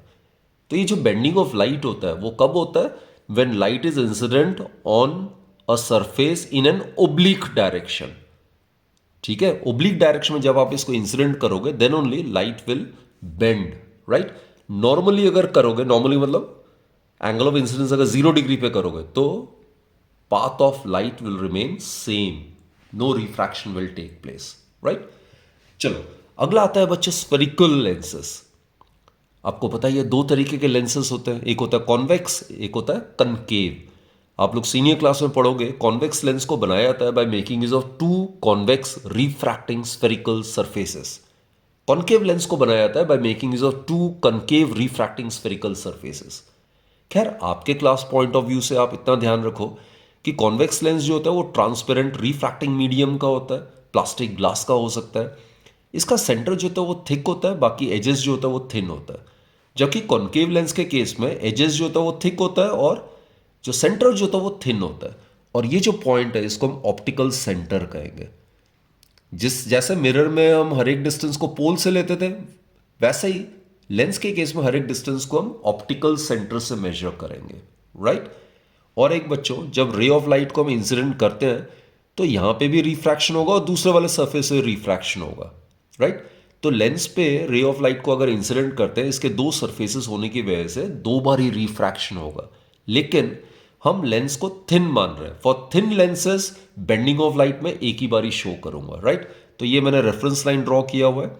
तो लाइट जो भी बेंड करेगा रिफ्रैक्शन की वजह से, मैं इसी लाइन के रेफरेंस पे ही मैंने लाइट की बेंडिंग को मैंने शो करनी है। जो हमने डिस्कस करना है कि कॉन्वेक्स लेंस को हम कन्वर्जिंग लेंस क्यों कहते हैं और कॉन्केव लेंस को हम डाइवर्जिंग लेंस क्यों कहते हैं। तो कॉन्वेक्स लेंस के केस में अगर मैं पैरेलल बीम ऑफ लाइट को इंसिडेंट करता हूं लाइक दिस, ये मैं एक पैरेलल बीम ऑफ लाइट को इंसिडेंट कर रहा हूं। जो प्रिंसिपल एक्सिस है, प्रिंसिपल एक्सिस वो होगा जो लाइन ऑप्टिकल सेंटर से गुजर रहा है एफ और 2f के साथ। तो this is the parallel beam of light which is incident on the convex lens, right. ये ऑप्टिकल सेंटर है। बच्चों आगे पढ़ेंगे रूल्स में, ऑप्टिकल सेंटर से जो भी रे ऑफ लाइट पास करता है वो अनडिविएटेड रहता है। तो जैसे मैंने कहा, मैंने रिफ्रैक्शन इसी रेफरेंस लाइन से मैंने बेंडिंग ऑफ लाइट को शो करना है, रिफ्रैक्शन को शो करना है। तो ये पाया गया कि कॉन्वेक्स लेंस में जैसे ही मैं पैरेलल बीम ऑफ लाइट को इंसिडेंट करता हूं तो रिफ्रैक्शन के बाद ये सारे का सारा रिफ्रैक्टेड रेज जो है एक ही particular point on the principal axis पे कन्वर्ज करता है। कन्वर्ज करने का मतलब क्या होता है? इकट्ठा होना। सारे रेज एक साथ इकट्ठे हो जाता है लाइक दिस। तो ये जो पर्टिकुलर पॉइंट है जहां पे सारे के सारे रिफ्रैक्टेड रेज एक ही साथ कन्वर्ज कर रहा है, इस particular point on the principal axis को हम फोकस कहते हैं। एंड डिस्टेंस जो ऑप्टिकल सेंटर ऑफ फोकस के बीच में उसको हम फोकल लेंथ कहते हैं। तो बच्चों यही कारण है कि कॉन्वेक्स लेंस को हम क्यों कन्वर्जिंग लेंस कहते हैं, राइट। तो अगर आता है कि why convex lens is known as a converging lens, तो you need to draw this ray diagram और उसके बाद आपने ये पैराग्राफ लिखना है, राइट बच्चों। सो the refracted rays after refraction they all tend to get converge at the focus।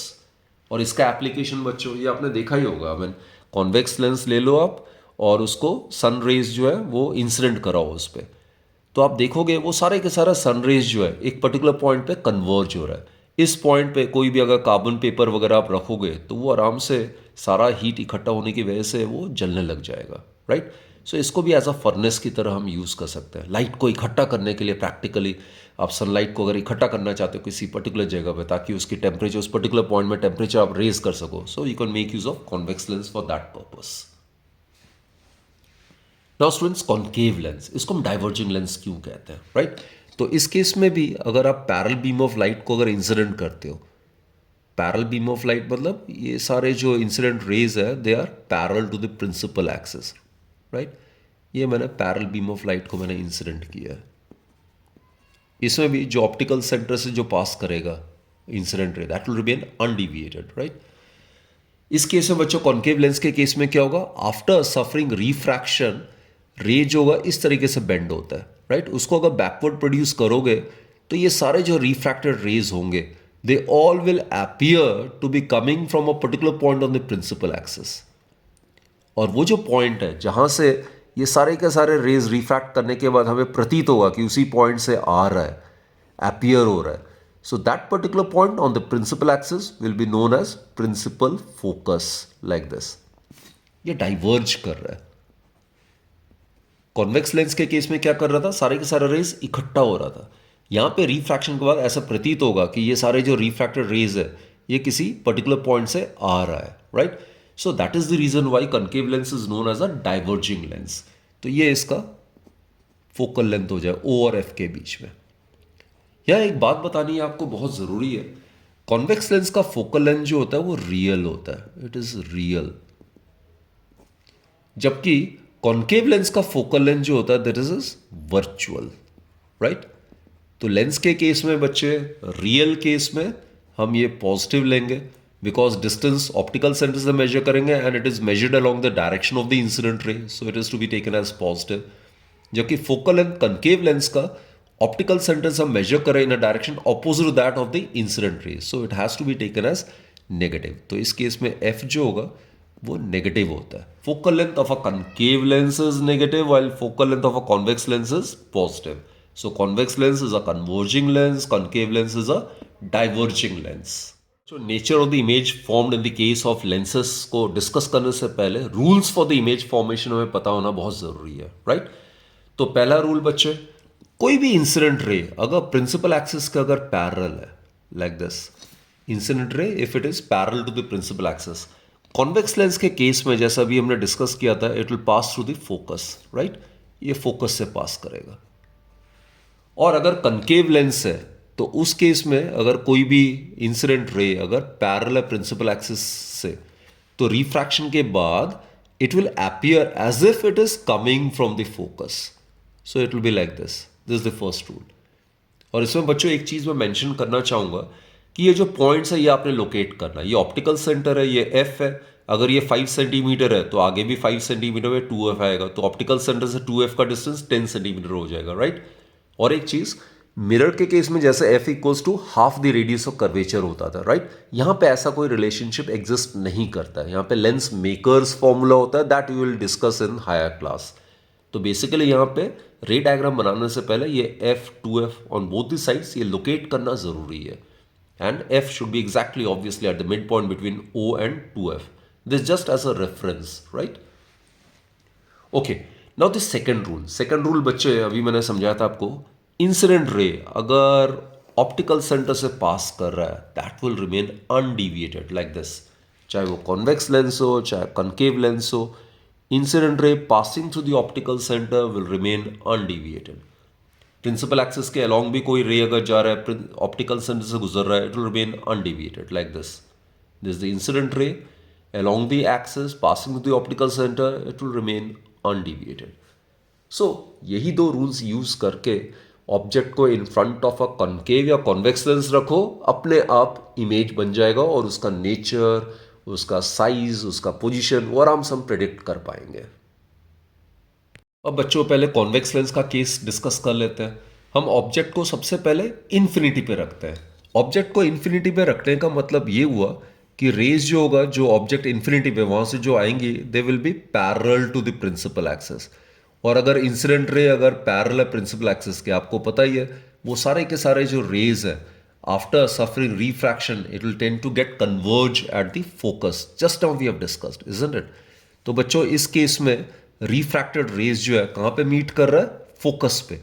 तो ऑब्वियसली इमेज फोकस पे ही बन रहा है। So it will be like this, all the rays are converging at the focus, तो here the image is form. और बच्चों मैंने कहा हुआ है लेंस के केस में जो इमेज होता है, if it is formed on the other side as that of the object then it is real. जैसे लेंस तो ट्रांसपेरेंट होता है, तो उस केस में अगर दूसरी तरफ अगर यहाँ पे कोई अगर स्क्रीन अगर आप रखते हो तो वहाँ पे point size image is obtained. तो स्क्रीन में जो भी इमेज हम ऑब्टेन कर सकते हो उसको हम रियल ही कहते हैं। तो लेंस के केस में if the image is formed on the other side as that of the object then the image must be real, right. तो यहाँ पे इमेज रियल है, इमेज पॉइंट इन साइज है, और इमेज एग्जैक्टली कहाँ पे बन रहा है? फोकस पे बन रहा है। अब हम ऑब्जेक्ट को धीरे धीरे पास ले आते हैं। तो suppose now object is placed eight 2f, 2f पे प्लेस्ड है, तो देखते हैं इसका इमेज कहाँ बनेगा। रूल बच्चे वही दो रूल है simply. Incident ray parallel to the principal axis, after refraction it will tend to pass through the focus light. और दूसरा रूल क्या था? ऑप्टिकल सेंटर से अगर इंसिडेंट रे पास कर रहा है it will remain undeviated like this. और जहां पे ये दो रिफ्रैक्टेड रे इंटरसेक्ट कर रहा है वहां पे आपने परपेंडिकुलर ड्रॉप करना to the principal axis, right. और रियल लाइंस मीट कर रहा है तो यहां पे रियल इमेज होगा, सिंपल। तो ये ए है तो ये इन्वर्ट हो जाएगा, this is A dash, this is B dash. तो यहां पे भी देख रहे हो बच्चे, image is formed on the other side as that of the object. So यहाँ पे स्क्रीन अगर आप प्लेस करते हो तो यहाँ पे इस ऑब्जेक्ट का inverted image will be obtained. और आप चेक कर सकते हो कि इमेज की साइज क्या है, कम है as compare to the size of the object. So image is diminished in size. Image कहाँ बन रहा है? एफ और 2f के बीच में बन रहा है, राइट। चलो आगे बढ़ते हैं, अब और थोड़ा पास ले आते हैं। अब ऑब्जेक्ट को एग्जैक्टली हम 2f पे प्लेस करते हैं like this, object is placed eight 2f। तो अगेन सेम टू रूल्स बच्चों, कोई भी रे, इंसिडेंट रे अगर पैरेलल प्रिंसिपल एक्सिस के, after refraction it will tend to pass through the focus like this, right. तो बोर्ड एग्जाम्स में भी या कोई भी एग्जाम में अगर आपका ये रे डायग्राम आता है तो मेक यूज ऑफ पेंसिल और स्केल जरूर यूज करना। दूसरा बच्चों, कोई भी ऑप्टिकल सेंटर से अगर इंसिडेंट रे जा रहा है वो अनडेविएटेड रहेगा, और जहां पे ये दो रिफ्रैक्टेड रेज इंटरसेक्ट कर रहा है वहां पे आपने इमेज बनाना है, वहां पे परपेंडिकुलर ड्रॉप करना है प्रिंसिपल एक्सिस के। सो this is why the image is formed. तो अगर आपने पहले ये पॉइंट्स लोकेट किया होगा, सेम डिस्टेंस पे होना चाहिए, मैं बार बार कह रहा हूँ। ये अगर 5 सेंटीमीटर है तो ये भी 5, ये भी 5, ये भी 5 सेंटीमीटर। स्केल यूज करके प्रॉपरली ये पहले पॉइंट्स को लोकेट कर लेना। तो बच्चों अगर 2f पे अगर ऑब्जेक्ट रहता है तो इसका इमेज भी 2f पे ही एग्जैक्टली बनेगा। और अगर दूसरी तरफ बन रहा है, लेंस के इस तरफ बन रहा है, यानी कि ऑब्जेक्ट जिस तरफ है उसका ऑपोजिट बन रहा है, तो मैंने बार बार कहा है वो इमेज रियल होता है, इन्वर्टेड है। Image is formed at 2f, and most importantly जो इमेज की साइज है it is exactly equal to the size of the object. तो इसमें जो लीनियर मैग्निफिकेशन है जिसको हम डिफाइन करते हैं as the ratio of the size of the image to the size of the object, उसका जो मैग्नीट्यूड है वो 1 होगा। मैग्नीट्यूड लीनियर मैग्नीफिकेशन का 1 होने का मतलब ही है कि इमेज की साइज ऑब्जेक्ट के साइज के बराबर है, राइट। चलो अब ऑब्जेक्ट को और थोड़ा पास ले आते हैं। अब हम ऑब्जेक्ट को प्लेस करते हैं एफ और 2f के बीच में कहीं। A and B is the object, right. So again कोई भी रे अगर incident ray parallel principal axis के, तो ऑब्वियसली रिफ्रैक्शन के बाद वो कॉन्वेक्स लेंस के केस में फोकस से पास करेगा। दूसरा, इसी ऑब्जेक्ट से इंसिडेंट रे अगर ऑप्टिकल सेंटर से गुजर रहा है तो वो अनडिविएटेड रहेगा। तो ये दोनों रेज यहां पे मीट कर रहा है, तो यहां पे आपने परपेंडिकुलर ड्रॉप करना है टू द प्रिंसिपल एक्सिस। तो here the image would be obtained. Again real inverted, image is formed beyond 2f, and you can easily check that the size of the image is greater than the size of the object. तो image is magnified, right? तो इसमें linear magnification का mod जो होगा वो greater than 1 होगा। और पास ले आते हैं बच्चे, अब हम ऑब्जेक्ट को एग्जैक्टली फोकस पे प्लेस करते हैं, राइट। सेम टू रूल्स को फॉलो करो और कुछ आपको करने की जरूरत नहीं, अपने आप रे डायग्राम बनता जाएगा। तो ray parallel to the principal axis, after refraction it will pass through the focus, that's the first rule. Second, incident ray passing to the optical centre will remain undeviated. ये रहा। तो देखोगे आप set of parallel lines will be obtained, और parallel lines कहीं meet नहीं करता, they meet at infinity. तो this is the case where the image is again formed on the other side as that of the object, so it is real and inverted. Image is formed at infinity, और principal axis के बिल्कुल बहुत नीचे जाएगा, so it is highly highly magnified, right? So, object placed at f, then the image is formed at infinity and highly magnified, real and inverted. तो बच्चों इन पांचों cases में कॉमन पॉइंट क्या है? इन पांचों केसेस में नेचर ऑफ द इमेज क्या आ रहा है? Real inverted image is formed on the other side as that of the object. Lens के केस में वही रियल इमेज होता है. अब लास्ट जो मोस्ट इंपॉर्टेंट केस है और ये स्पेशल केस है, ये एक एक्सेप्शनल केस है कॉन्वेक्स लेंस के केस में.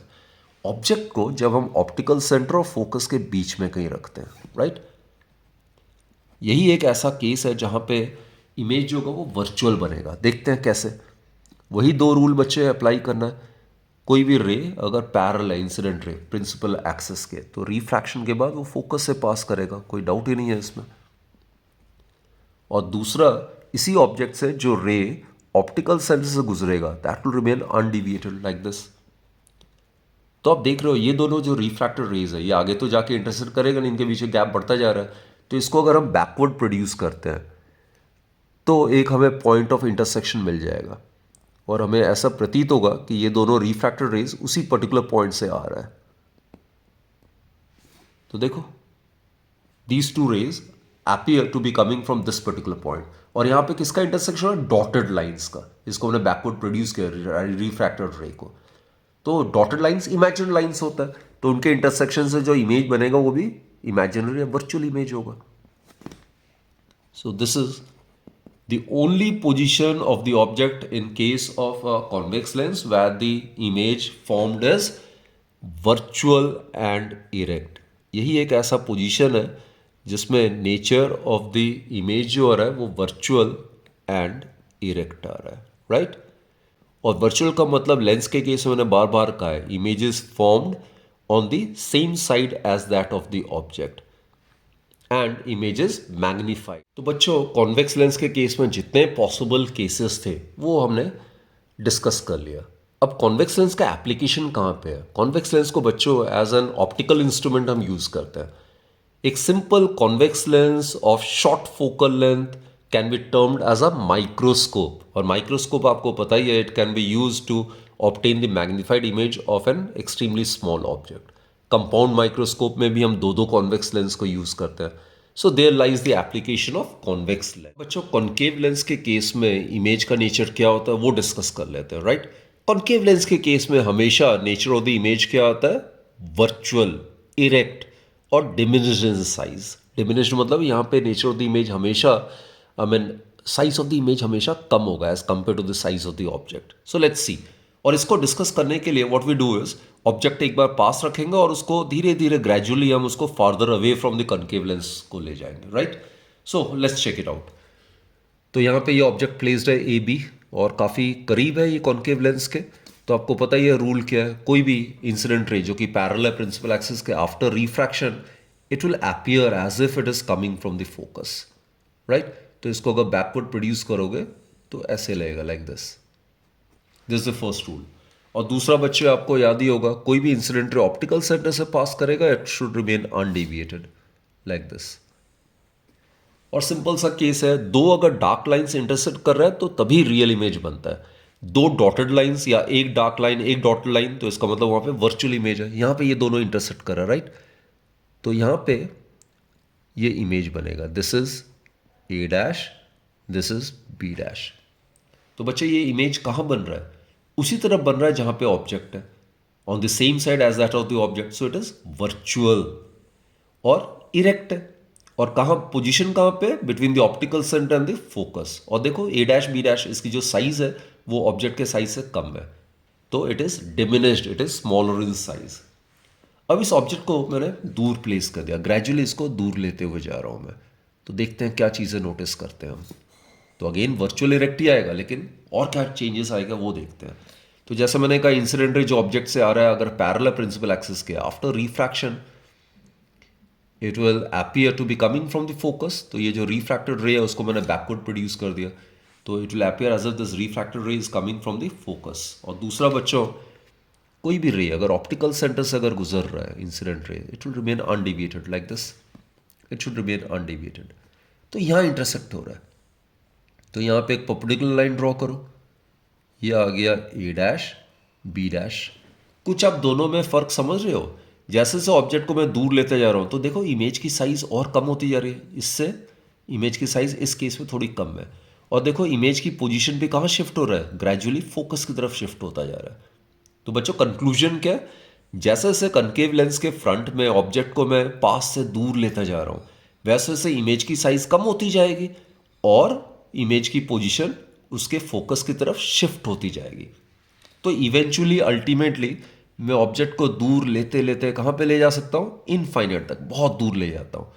तो उस केस में जो ऑब्जेक्ट से रेज आएंगे वो पैरेलल होगा और प्रिंसिपल एक्सिस के पैरेलल होने के बाद अगर वो रिफ्रैक्ट करेगा तो those rays, refracted rays will appear to be coming from a particular point of the principal axis, और आपको पता है उसी को हम प्रिंसिपल फोकस कहते हैं और ये रीजन है क्यों हम उसको डाइवर्जिंग लेंस कहते हैं कनकेव लेंस को। तो इस केस में ये दोनों रेज, रिफ्रैक्टेड रेज, यहां से होगा कि इमर्ज कर रहा है तो it is a diverging lens, तो here the image would be form, right. तो कहने का मतलब है इस केस में इमेज कहां पे बना, एग्जैक्टली एट द फोकस, और इमेज की साइज कितनी हो गई, पॉइंट इन साइज। तो अगेन मैं रिपीट कर रहा हूं बच्चों, पॉइंट क्या है, कॉन्केव लेंस में हमेशा इमेज उसी तरह बनेगा जहां ऑब्जेक्ट है। इमेज हमेशा वर्चुअल, इरेक्ट और डिमिनिश्ड इन साइज होगा। एंड जैसे जैसे ऑब्जेक्ट को मैं दूर लेता जा रहा हूं कॉन्केव लेंस से वैसे वैसे इमेज की साइज छोटी होती जा रही है और इमेज की पोजीशन फोकस की तरफ शिफ्ट होता जा रहा है। इवेंचुअली अल्टीमेटली जब मैं ऑब्जेक्ट को इन्फिनिटी पे रखूंगा तो point size image would be obtained exactly at the focus. Lens formula की बात कर लेते हैं। Lens formula is a mathematical relationship between u, v and f, and u as the same notation has been used in the case of mirrors as well. U क्या होता है, object distance होता है, लेकिन कहां से, from the optical centre of the lens. हर एक डिस्टेंस बच्चों हम optical centre of the lens से ही मेजर करेंगे as per the new Cartesian sign convention. V होता है image distance, again from the optical centre of the lens. F होता है फोकल लेंथ, राइट, और फोकल लेंथ क्या होता है, distance between the optical centre and the focus. और focal length को भी कहां से मेजर करेंगे, O से मेजर करेंगे। कॉन्वेक्स लेंस के केस में हमने डिस्कस किया था, फोकल लेंथ ये वाला होता है, रियल होता है, राइट। रियल वो होता है जो ऑब्जेक्ट के दूसरी तरफ होता है, ऑपोजिट साइड। इस केस में फोकस जो है कॉन्केव लेंस का, it is on the same side as that of the object. तो इस केस में जो फोकल लेंथ होगा वो नेगेटिव होता है और वो वर्चुअल होता है, राइट, ओके। तो इन तीनों के बीच में जो रिलेशनशिप है उसको हम लेंस फॉर्मूला कहते हैं। और लेंस फॉर्मूला क्या है, 1/v minus 1/u is equal to 1/f।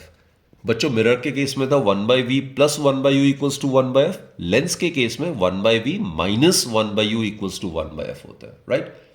अब साइन कन्वेंशन की बात कर लेते हैं। जैसे मैंने कहा है हर एक distance optical centre of the lens से ही आपने मेजर करना है, राइट। जैसे इस केस में ओ एफ जो है, इन the case of a convex lens it is positive.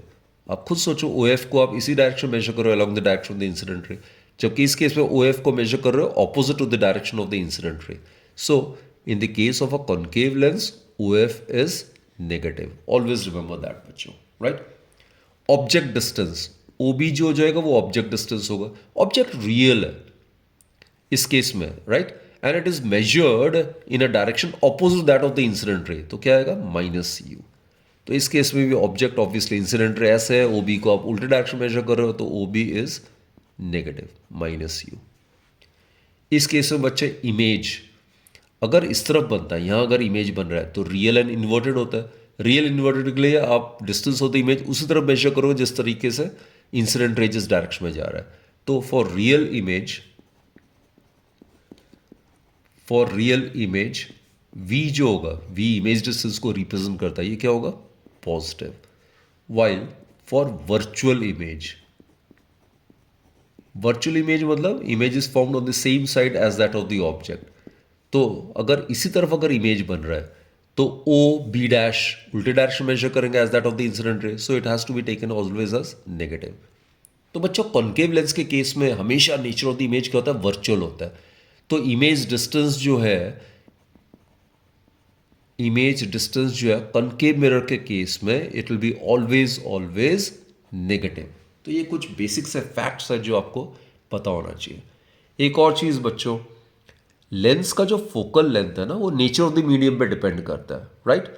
इसको अगर पानी में डाल देंगे तो फोकल लेंथ जो होती है वो लेंस की बढ़ जाती है या पावर कम हो जाती है। एयर में जो होगा लेंस की फोकल लेंथ सबसे कम होती है, तो पावर एयर के केस में सबसे ज़्यादा होती है। पावर अभी हम डिस्कस करेंगे, it is the reciprocal of focal length. जबकि बच्चों मिरर के केस में फोकल लेंथ किस पे डिपेंड करता है? सिर्फ रेडियस ऑफ कर्वेचर पे। एफ जो होता है R/2 होता है, that is valid only in the case of mirrors. तो मिरर के केस में फोकल लेंथ सिर्फ रेडियस ऑफ कर्वेचर पे डिपेंड होने की वजह से चाहे मिरर को आप किसी भी मीडियम में इमर्स कर दो, पानी में, ऑयल में, किसी मीडियम में आप रखो, किसी भी गिवन मिरर की फोकल लेंथ या रेडियस ऑफ कर्वेचर उसकी चेंज नहीं होगी। It is independent of the medium in which the mirror is placed. While on the other hand lens की जो फोकल लेंथ है या इसकी जो पावर है, it does depend upon the medium in which the lens is placed, right. फिर आता है बच्चों मैग्निफिकेशन। ये मैंने आपको बताया हुआ है, linear magnification small letter m से डिनोट करते हैं, and it is defined as the ratio of the size of the image to the size of the object, and in terms of object and image distance it is given by h2/h1 is equal to v/u। बच्चे फर्क जरा note करो, mirror के case में क्या होता है? -v/u होता है। लेंस के केस में क्या हो जाएगा? v/u। और एक चीज, अगर रियल इमेज है, फॉर रियल इमेज क्या होता है? इन्वर्टेड होता है। तो रियल इमेज के केस में m जो होगा वो नेगेटिव आपने लेना है, right, because the distance is to be measured perpendicular to the principal axis and in the downward direction, so as per sign convention that is to be taken as negative. For virtual image erect होता है, तो इस case में distance measure करोगे perpendicular to the principal axis and in the upward direction, so that as per sign convention is positive.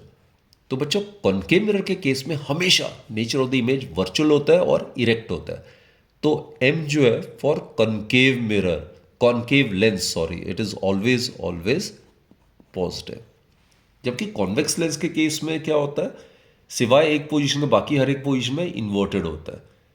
तो सिर्फ जब object optical centre of focus of the convex lens के बीच में कहीं लाई करता है तभी उसका वर्चुअल इरेक्ट होगा, राइट। तो इसमें m का वैल्यू नेगेटिव भी हो सकता है, पॉजिटिव भी हो सकता है। अब बच्चे पावर ऑफ अ लेंस की बात भी कर लेते हैं। जब हम पैरेलल बीम ऑफ लाइट को इंसिडेंट करते हैं किसी भी लेंस पे, तो अगर कॉन्वेक्स लेंस हुआ तो उसको कन्वर्ज करेगा, अगर कॉनकेव लेंस हुआ तो उसको डाइवर्ज करेगा। तो लेंस के इसी कन्वर्जिंग या डाइवर्जिंग एबिलिटी को ही हम लेंस का पावर कहते हैं। अब बच्चे mathematically lens of a power of a lens को मेजर कैसे करेंगे, राइट। तो उसके लिए फॉर्मूला होता है power is defined as the reciprocal of focal length, and remember it should be in meters, right? So power is defined as quantitatively or mathematically power is defined as the reciprocal of focal length in meters. तो बच्चों जो ऐसा unit होता है power का, that is या तो आप लिख सकते हो मीटर इनवर्स पावर का जो ऐसा यूनिट हो जाएगा, right, it is metre inverse, या आप इसको डायोप्टर लिख सकते हो, कैपिटल डी से हम रिप्रेजेंट करेंगे dioptre, right. And focal length अगर लेंस का नेगेटिव है तो पावर भी नेगेटिव होगा, फोकल लेंथ अगर पॉजिटिव है तो पावर भी पॉजिटिव होगा। तो कॉन्वेक्स लेंस का फोकल लेंथ पॉजिटिव है तो इसका मतलब इसका जो पावर होगा वो भी क्या होगा? पॉजिटिव होगा। कॉनकेव लेंस का फोकल लेंथ नेगेटिव है तो इसका मतलब है इसका पावर भी क्या होगा? नेगेटिव होगा, right. So if a lens is having negative power, it must be of diverging nature, वो concave lens होगा। And if the power of a lens is positive, it means that it must be converging nature, वो convex lens होगा। खैर आगे आप senior class में पढ़ोगे कि किसी मीडियम में अगर प्लेस करते हैं, कुछ ऐसे मीडियम होता है जिसका ऑप्टिकल डेंसिटी जो होती है वो लेंस के मटेरियल से ज़्यादा होती है, तो वहाँ पे लेंस का नेचर ही चेंज हो जाता है। तो उस केस में पावर का सिंबल जो साइन है नेगेटिव से पॉजिटिव हो जाता है या पॉजिटिव से नेगेटिव हो जाता है। But that you will study in higher classes, right. तो बच्चों for this particular class entire topics, जितने भी टॉपिक्स थे इस चैप्टर में लाइट जो कि रिफ्लेक्शन और रिफ्रैक्शन में था, वो सारा का सारा हमने डिटेल से डिस्कस कर लिया है, राइट। तो I am very very sure अगर ये आप शुरू से लेकर अंत तक इस वीडियो को अगर आप रेफर करोगे, अगर ढंग से अगर सुनोगे, एक एक चीज़ को अगर आप समझने की कोशिश करोगे, तो you all will get immensely benefited. So I am very very hopeful कि this session will be very very productive for you And from my side, all the very, very best for your forthcoming examinations, and do take very good care of yourself, right? And keep learning, bacho, and keep enjoying yourself while studying, right? Thank you for watching.